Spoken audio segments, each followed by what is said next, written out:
Hello, everybody.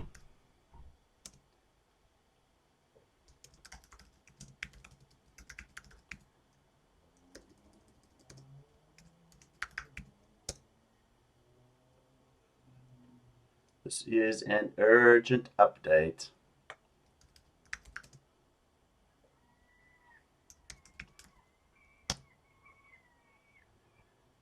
Just going to give it a couple of minutes for some more people to join.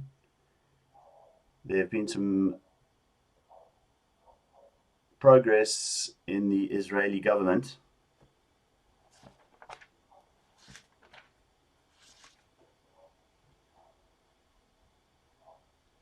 Signal coming through loud and clear.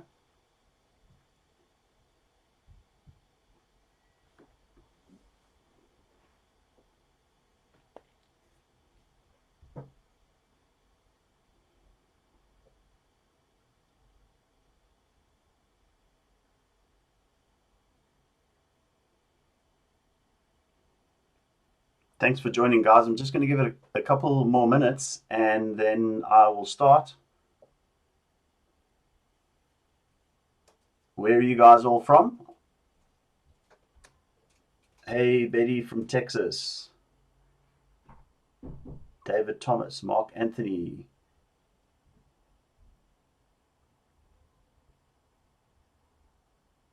Dan Keen, can you not hear my audio? Thank you, Kimberly Hossang. Sergeant Gospel from Oregon. Don K from Malaysia. Wow. Mississippi. Hannah. Vicky from Gainesville, Georgia, USA. Cheryl from Georgia. Land is that coronavirus? CV. Hello from Missouri, Oklahoma, Colorado, Texas, Connecticut. Mark Anthony, Karen from Tennessee. Wow. Hawks from Virginia. Christian Truth Ministries, Baltimore.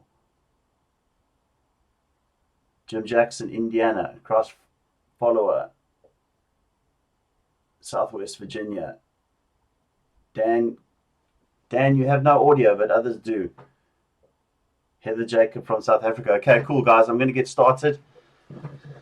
So I mentioned that I would be watching the Israeli government very, very closely, and that I've been doing, and they have been right at the precipice of forming this deal between Gantz and Netanyahu. But as I mentioned in the last video, the annexation was the sticking point, and they seem to have come to an agreement, or they did seem to come to an agreement, but that has now fallen through, and that's what I'm going to show you. But just quickly, with reference to the Kaduri prophecies and those few prophecies which indicate that this is the time that Messiah is going to be revealed.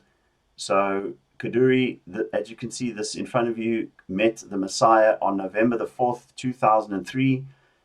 That was Cheshvan the 9th, 5760. That's when Kaduri said he met the Messiah. And if we add 6,000 days to that very day that he met the Messiah, that then brings us to April the 8th, or Pesach, Passover of this year. So Kaduri's note said, he shall lift the people and prove that his word and law are valid. And that was an acrostic which spelt out the name Yehoshua. So Kaduri, obviously, as I'm sure you guys know from the other videos, left this note to be revealed 1 year after his death posthumously. And they put it on the internet, and very quickly afterwards they took it down again. But of course, the internet doesn't forget, and people had got the note and they had seen the note. And Kaduri was very, very secretive about his notes that he gave out. I've read a book called The Bookbinder, and it's about Yitzhak Kaduri. And in there, this lady tells you that the notes that he used to give out, he used to explicitly forbid they be shown to anybody. So he used to give notes out.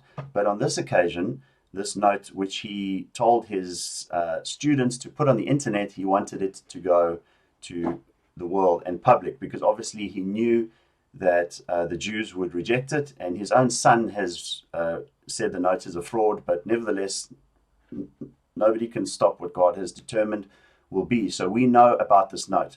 So Yitzhak Kaduri met the Messiah November the 4th, 2003. That's Cheshvan the 9th. And if you add 6,000 days to that very date, you come up to Pesach of this year, which is in 3 days' time, or 2 days' time. So it's now, what is it, the 6th of, so it's 2 days' time. Okay, so 6,000 days from the day that Kaduri met the Messiah is going to be this Passover. And of course, we know 6,000 is associated with the 6,000 years from the beginning of the creation of Adam, and the 7,000th year will be the millennial kingdom.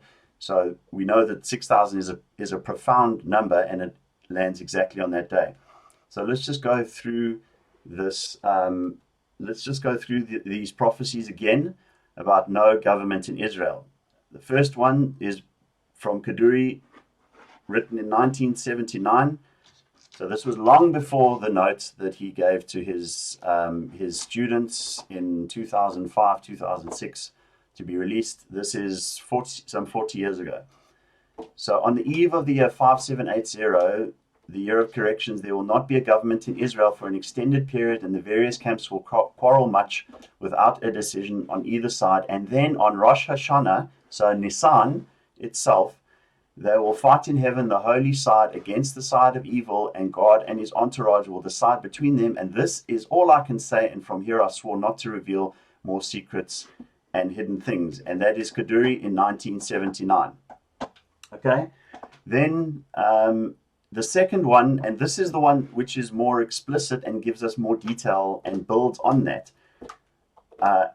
It says that there will come on the day that two ministers win the government in the land of Israel. Both their names will be Benjamin Netanyahu and Benny Gantz. And neither of them will succeed in establishing their government or kingship. On that day, know and understand that the King Messiah already stands at the doorway.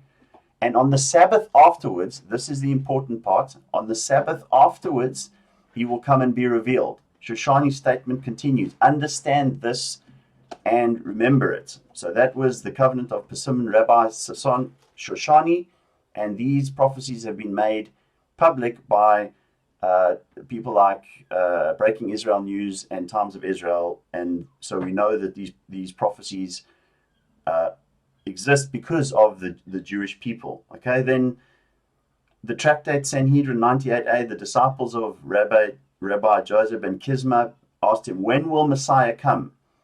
And he said, I fear lest ye demand a sign of me that my answer is correct. They assured him, we will demand no sign of you. So he answered him, when this gate falls down, is rebuilt, falls again, and is again rebuilt, and then falls a third time, so that's the third elections, and the gate in the Hebrew is indicative of a government or rule. Before it can be rebuilt, the Son of David will come. So these all lend to each other. And then, of course, the Micah prophecy says, now why dost thou cry out aloud? This is Israel. Is there no king in thee? Is thy counselor perished? For pangs have taken thee as a woman in travail, be in pain and labor to bring forth, O daughter of Zion, like a woman in travail. Okay, so those are the prophecies that we're looking at. But if we pay careful attention to the one about Shoshani, because it says that when the negotiations between the Benjamins don't succeed in establishing the government, it says that the Sabbath after that, the Messiah will be revealed. So let's have a look and see what we see now. Blue and white calls off coalition talks. So they've called off the coalition talks. And I've been watching this very, very closely, of course, to see exactly what's happening. And they were very, very close to coming to an agreement and forming a coalition. But now they have been called off. The negotiations have been called off. And it says, after deal to form government was said to be close, Gantz party accuses Netanyahu's Likud of seeking to renegotiate understandings reached on committee that selects judges. Having previously indicated a deal on an emergency unity government was done, the Blue and White Party Monday evening said it was breaking off coalition talks with Prime Minister Benjamin Netanyahu's Likud over the latter's efforts to walk back an agreement regarding judicial appointments. So this is about the judicial appointments. So they are now calling these negotiations off. And so this is now happening immediately before the Sabbath. So Shoshani says the Shabbat after that, and of course we know that Passover, unleavened bread, the first day is a high Sabbath. So that is what we are just coming up to. The high Sabbath is the Passover, so that is the Sabbath after these negotiations have failed. And here we can see also unity talks suspended. Blue and White says Likud to renegotiate judicial issues after the sides had already reached an agreement on them. Unity negotiations between Blue and White Likud parties were halted Monday evening, several hours after reports leaked detailing an agreement between the two sides. Sources in Blue and White Party said that after reaching understandings on all issues, Likud sought to re-examine the operation of the Judiciary Committee. As a result, negotiations have been stopped, and Gantz says we will not allow any change in the functioning of the Judiciary Committee and the resulting damage to democracy. So that's it. They've called off the negotiations, and they have said that that they are not going to be participating in a unity government because Netanyahu is trying to change the Judiciary Committee. So here we can see right before the Passover, this is what I was waiting for, to see if this was going to be the case. There was going to be a failure in these discussions just before the Passover, and that is exactly what has happened, guys. So we also see that Israel is set for a nationwide lockdown from tomorrow afternoon until early Friday, which is, of course, that's after the Passover. Movements between cities reportedly to be banned for almost 3 days, and Haredi ministers said to have opposed earlier plan for shutdown focused primarily on their communities' areas. Sorry, I've got a disagreement between the cats behind me, so just excuse them hissing at each other. So that's it, guys. I wanted to show you this.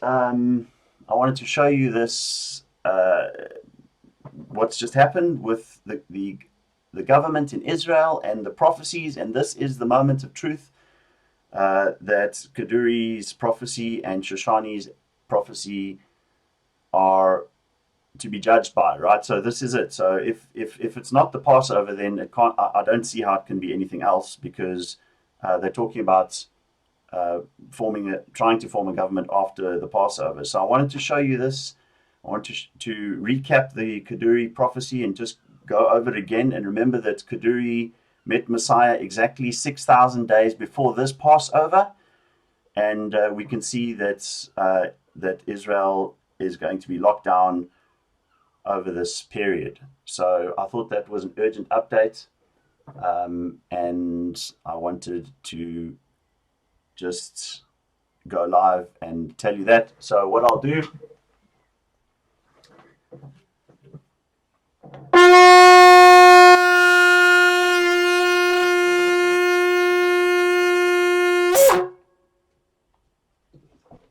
I'll see you in the sky.